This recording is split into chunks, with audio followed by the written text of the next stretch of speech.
तो परिवार के कारण आती है पत्नी और प्रकृति के कारण होती है औलाद। लेकिन एक बात ध्यान रखना, दुनिया में एक दोस्त ऐसा है जिसमें ना परिवार का हाथ होता ना प्रकृति का हाथ होता।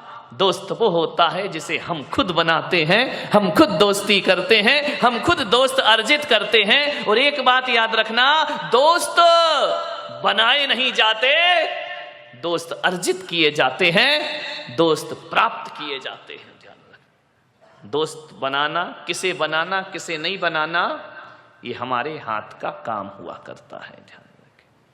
आपसे निवेदन है, पत्नी का चुनाव बड़े सोच समझ के करना।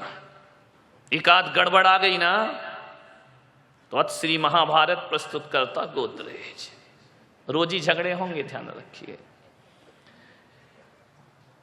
एक आदमी ने पूछा कि पत्नी और मां में क्या अंतर। मैंने कहा, जब भगवान खुश होता है, वरदान देता है तो धरती पे मां को भेजता है, और जब आदमी को सजा देना हो, समझ गए कि ऐसी बातें डायरेक्ट समझ में आती है। सोचना है, विचार करना है आपको। पत्नी का चयन बड़ी सोच समझ के करना। एक बार मिल गई तो फिर जिंदगी भर उसके साथ पूरी जिंदगी गुजारना है। गड़बड़ हो गई, जीवन नरक बन जाएगा। अच्छी है, जीवन स्वर्ग बन जाएगा। ध्यान रखना, पत्नी का चयन। उससे भी ज्यादा दोस्त के चयन में दिमाग लगाना मेरे भाई। मेरा जहां तक मानना है, एक गलत पत्नी आ जाए और एक अच्छी पत्नी आ जाए, यदि जीवन में अच्छी पत्नी आ गई तो 60% तकलीफों से हमें बचा लिया करती है। ध्यान रखना, जब जब पुरुष हताश हुआ है, नारी शक्ति बन करके उसके साथ खड़ी हो जाया करती है। जब जब पुरुष के पैर लड़खड़ाते हैं, ये नारी उसकी ताकत बनती है। ध्यान रखना, नारी में ही सब कुछ है। ध्यान रखना, आदमी को जब लक्ष्मी की जरूरत पड़ी तो किसके पास गया? बोलो, विष्णु जी के पास या लक्ष्मी जी के पास? लक्ष्मी। आदमी को जब ज्ञान की जरूरत पड़ी तो सरस्वती के पास जाता है। आदमी को जब शक्ति और ताकत की जरूरत पड़ती है तो वह दुर्गा के पास जाया करता है। ध्यान रखना, शक्ति नारी के पास है, सरस्वती नारी के पास है, लक्ष्मी नारी के पास है। आदमी के पास क्या है? कुछ नहीं। ध्यान रखना, मान्यवर, सोचना है आपको। 60% दुखों से बचाती है पत्नी।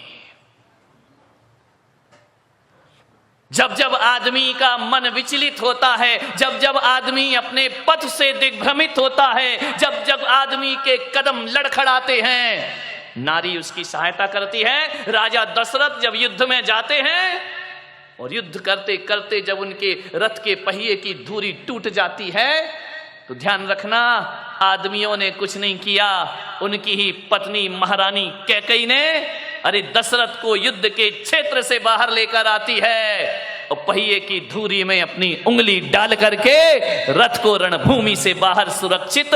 इतनी बड़ी ताकत केवल नारी में है। ध्यान रखना, नारी में शक्ति है। बहुत सोच समझ के पत्नी लाना। नहीं लाओ तो ज्यादा अच्छा है, लाओ तो थोड़ा सोच समझ के लाना। नहीं तो आजकल बड़ा गड़बड़ दौर चल रहा है, मामला बहुत गड़बड़ है। आजकल टीवी पर भी देखो क्या क्या चलते रहता है। नारियां, इनका दिमाग कब घूम जाए कोई भरोसा नहीं। 1 मिनट नहीं लगता इनके दिमाग को सही होने और घूमने में। एक आदमी पहुंचा एक बाबा के पास, बोले बाबा मेरी पत्नी मुझे प्यार नहीं करती। अब देखो किससे पूछ रहा है? बाबा से, जिसकी खुद की पत्नी नहीं है। उससे पूछ रहा कि मेरी पत्नी मुझे प्यार नहीं करती है। बाबा से पूछा कि बाबा मेरी पत्नी मुझसे प्यार नहीं करती है। बाबा भी बड़े महान बाबा थे, उन्होंने कहा कितने साल हो गए? बोले 15 साल हो गए। आज तक पत्नी ने प्यार से 2 शब्द नहीं बोला, आज तक पत्नी मुझे सम्मान की दृष्टि से नहीं देखती है। बाबा ने कहा एक बात बता, तूने कभी पत्नी को तारीफ की है, प्रशंसा की है? बोले क्या मतलब है? बोले नारी को प्रशंसा बहुत पसंद आती है। बोले प्रशंसा तो मैंने आज तक नहीं की है। बोले जब तूने आज तक प्रशंसा नहीं की है तो बता तेरी पत्नी तुझे प्यार कैसे करेगी? बोले आज जाऊंगा मैं प्रशंसा जरूर करूंगा। घर पहुंचा, जैसे ही घर पहुंचा तो जैसे खाने के लिए बैठा तो पराठे खा रहा था। पराठे तोड़ करके उसने बाबा की बात याद आई। उसने कहा यार पत्नी की प्रशंसा करो, पत्नी खुश हो जाएगी। जैसे ही पहला गिलास तोड़ा, मुंह में लिया, बोले मजा आ गया, आज तूने क्या पराठे बनाए हैं, क्या स्वादिष्ट पराठे बनाए हैं। पत्नी ने ऊपर से नीचे तक देखा कि ये कह रहा पराठे बहुत स्वादिष्ट हैं। उसने उठाया बेलन और 2 जमाए। बोले क्या हुआ? मैं तारीफ कर रहा हूं, पीठ काहे को रही है? बोले 15 साल से मैं पराठे बना रही, तुझे पसंद नहीं आए, आज पड़ोसिन से मांग के लाई। लफड़े में मत पड़ जाना, नहीं गड़बड़ हो जाता है मामला कि आज पड़ोसिन से मांग के लाई तो कह रहा पराठे स्वादिष्ट है। ध्यान रखिए, ऐसे बाबाओं के चक्कर में मत पड़ जाना, नहीं तो आजकल यही चल रहा है। बाबा जी तबीयत खराब, बोले पानी पूरी खाई, बोले जा खा के या कृपा बरस जाएगी। उस आदमी को समझ में आ गया कृपा कहां रुकी थी और कहां बरस गई। ध्यान रखिए, पत्नी सोच समझ के ला, क्या कर सकती हो, अब जैसी भाग्य में लिखी है वही प्राप्त। संतान में कुछ नहीं कर सकते हो आप, लेकिन एक बात मैं कह रहा हूं, 60% दुखों से बचाती है पत्नी। और यदि पत्नी 60% दुखों से हमें बचाती है, तकलीफों से बचाती है, तो मैं पुलक सागर बड़े विश्वास के साथ कह रहा हूं कि मित्र 80% तकलीफों से हमें बचाया करता है। मित्र का हाथ हमारे जीवन में ज्यादा होता है, दोस्त ज्यादा साथ देता है। क्योंकि दोस्त तो तब भी था जब पत्नी नहीं थी, दोस्त आज भी है जब पत्नी नहीं है। दोस्तों को बहुत सोच समझ के बनाने का प्रयास करिए, 80% दुखों से बचाएगा। और यदि गलत दोस्त मिल गया, जिंदगी को बर्बाद करके चला जाएगा। एक दोस्त हमारे जीवन में जरूर होना चाहिए। पत्नी गड़बड़ मिली तो यही जन्म बिगड़ेगा, ध्यान रखना। पत्नी गड़बड़ मिली तो यही जन्म बिगड़ेगा। और दोस्त गड़बड़ मिल गया, 7 पीढ़ियां बर्बाद होने में ज्यादा देर नहीं लगा। एक आदमी जब भी भ्रमित होता है दोस्तों से होता है, समझना है आपको। दोस्ती इतनी आसान नहीं है। और एक बात याद रखना, दोस्ती के बिना कोई जिंदगी भी तो नहीं है। कोई है यहां पर जिसके कोई मित्र ना हो? है? हाथ उठा, जिसका कोई दोस्त ना हो। आजकल तो दोस्तों की कमी नहीं है। पड़ोसी दोस्त हो या ना हो, फेसबुक से तो हजारों दोस्त बन जाया करते हैं, व्हाट्सएप से हजारों दोस्त बन जाया करते हैं। दोस्तों की कमी नहीं इस दुनिया में। कोई नहीं होगा जिसका, मेरा भी ऐसा नहीं कि मेरे दोस्त नहीं है, बहुत दोस्त है मेरे, मित्र तो होते ही हैं। मानने वाला, जिंदगी में यदि दोस्त ना रहे तो जिंदगी क्या बचेगी? कोई काम की नहीं रहेगी जिंदगी। जिंदगी का नाम दोस्ती, दोस्ती का नाम जिंदगी।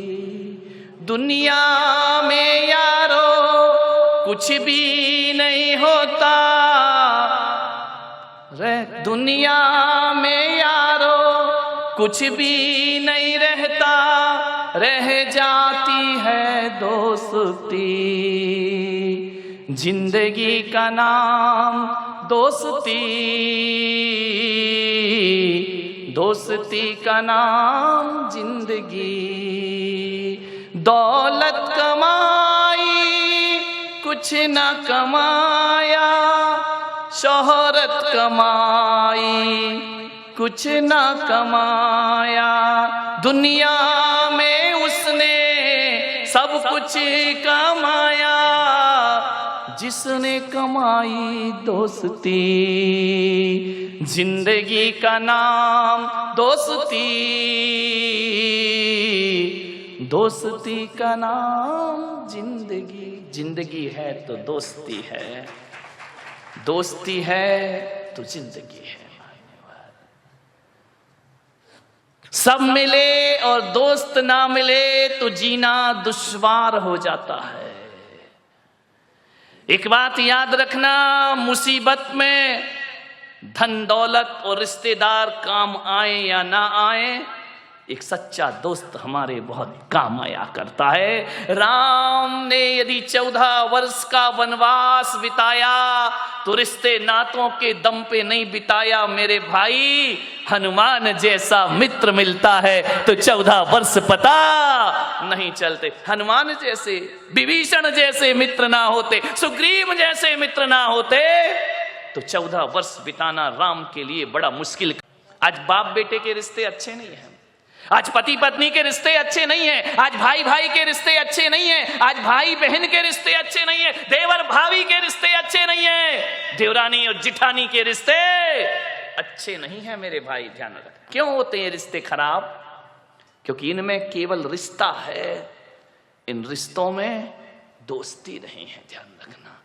अरे सास बहू का रिश्ता तो दुखदाई होगा, लेकिन सास बहू के रिश्ते में यदि दोस्ती का रिश्ता डाल दिया जाए तो वही सास माँ से बढ़कर के हो जाती है और वही बहू बेटी से अरे दूध तो बहुत मीठा होता है, दूध तो मधुर होता है। गाय जब दूध देती है तो बड़ा मधुर दूध देती है, लेकिन उसके दूध में यदि थोड़ी सी शक्कर चीनी और डाल दी जाए तो दूध और बढ़ जाया करता है, उसका स्वाद बढ़ जाता है। मैं कहता हूं कि बाप बेटे के रिश्तों में भी दोस्ती होना चाहिए, माँ बहन माँ बेटे के रिश्तों में दोस्ती होना चाहिए, भाई बहन के रिश्तों में दोस्ती होना चाहिए। अब वो जमाना गया कि एक बाप कहे 14 वर्ष को वनवास जाओ तो बेटा चला जाए। गया जमाना।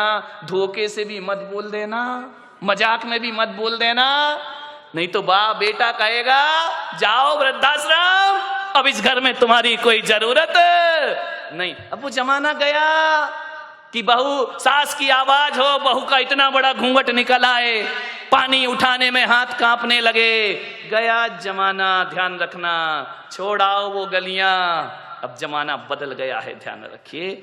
सास बहू में बहुत प्रेम होगा यदि दोस्ती हो जाए, देवरानी जिठानी में बहुत प्रेम होगा यदि दोस्ती हो जाए, और तो और छोड़ो गुरु और शिष्य में बहुत प्रेम होगा यदि उनके बीच भी दोस्ती का रिश्ता बन जाए, और भी छोड़ो भक्त और भगवान का रिश्ता ऐसा निराला हो जाएगा यदि बीच में प्रेम और दोस्ती का रिश्ता समाहित हो जाए। मित्र बनो। ध्यान रखना। मित्र बनना एक कला है, मित्र बनना एक बहुत बड़ी तपस्या हुआ करती। जंगल में किसने साथ दिया? राम जी का मित्रों ने साथ दिया। मान्यवर दोस्त ही साथ देते। एक बार दो रिश्तेदारी दगा कर जाएगी, दोस्ती हमेशा काम आए। मुझे मालूम है ना, एक बाप के साथ बेटा कितनी देर बैठेगा? आधे घंटे, 10 मिनट, 20 मिनट। उसके बाद कहेगा पापा चलूं। समझ में आ रहा? दो भाई आपस में कितनी देर बैठेंगे? वहां औपचारिकताएं हैं, वहां डर लगता है कि बाप के सामने क्या बोलना, बड़े भाई के सामने क्या बोलना। ये रिश्ते उबाऊ हो जाते हैं, उब जाता है आदमी इन रिश्तों से। ज्यादा देर बैठना, लोग कहते हैं कि हमारे साथ हमारे बच्चे बैठना नहीं चाहते हैं। तुम्हारे अंदर दोस्ती का रिश्ता ही नहीं है तो बैठना क्यों चाहेंगे मेरे भाई? तुम्हारे अंदर तो वही है छोटे बड़े का रिश्ता, हम बड़े तुम छोटे, हमारा सम्मान। औपचारिकताएं, फॉर्मेलिटी, ये रिश्ते आनंद नहीं दे सकते जीवन को। ध्यान रखें। दोस्ती, एक दोस्त के साथ पूरा दिन गुजार लो, कहते हैं दिन पता ही नहीं चलता कैसे गुजर गया। और रिश्तेदारों के साथ घंटे 2 घंटे, पहले दिन का पाहुना, तीसरे दिन का पई, और तीसरे दिन जो रहे पाहुना सोई बेशरम। रिश्तेदारों के यहाँ जाओगे, एक दिन बड़ा स्वागत होगा, दूसरे दिन थोड़ा कम स्वागत होगा, तीसरे दिन और कम होगा, वहीं रहने लगोगे। लोग कहेंगे अतिथि कब? हाँ बोल दो कब जाओगे। ध्यान रखिए। मान्यवर सोचना है। दोस्ती में तो जिंदगी भी गुजार दो तो पता नहीं चला करती है। लोग कहते हैं कि अब वफादार दोस्त नहीं मिलते हैं। कहां ढूंढने जाओगे वफादार दोस्त? कहीं नहीं मिलेंगे मेरे भाई। मैं पुलक सागर तुमको एक सलाह देता हूं, ईमानदार और वफादार दोस्तों की तलाश मत करो। हिंदुस्तान में घूमते रहोगे तो भी वफादार दोस्त नहीं मिलेगा, फिर ये जिंदगी कैसे चलेगी? तो वफादार दोस्त मत तलाशो, मैं तो कहता हूं आपसे, वफादार दोस्त बनने की तैयारियां कर लो, हजारों वफादार तुम्हारे साथ होंगे। आप वफादार दोस्त तलाशते हो और बेवफा की जिंदगी जीते हो। नहीं, खुद ईमानदार बन जाओ, खुद वफादार बन जाओ, हजारों वफादार तुमको अपने आप प्राप्त हो जाएंगे। ध्यान रखना, एक अच्छा दोस्त जीवन के लिए बहुत बड़ी हमारी ताकत बनता है। एक ही पर्याप्त है, ज्यादा की जरूरत नहीं है।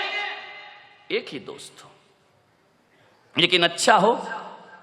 खुशियां तो हमारे जीवन में होती हैं, लेकिन दोस्त ऐसा होता है जो हमारी खुशियों को दुगना कर देता है, चौगुना कर दिया करता है। आपको कोई खुशी मिलती है, आप बताओ सबसे पहले आप किससे शेयर करते हैं? दोस्त से शेयर करते हैं। मेरे इतने नंबर आए, मैं इतने अंकों में पास हो गया, मैंने ये कर लिया, मैंने वो कर लिया। हर बात दोस्तों से की जाती है, क्योंकि हमें लगता है कि हमारा दोस्त हमारी तरक्की से जलने वाले नहीं हैं, लेकिन रिश्तेदार तो हमारी तरक्की से जला करते हैं, रिश्ते नाते वाले तो हमारी ऊंचाइयों से जला करते हैं। दोस्त ऐसा होता है जो हमारी खुशी में हमसे, एक आईने को देखना। दोस्त कैसे होना चाहिए? दर्पण की तरह है।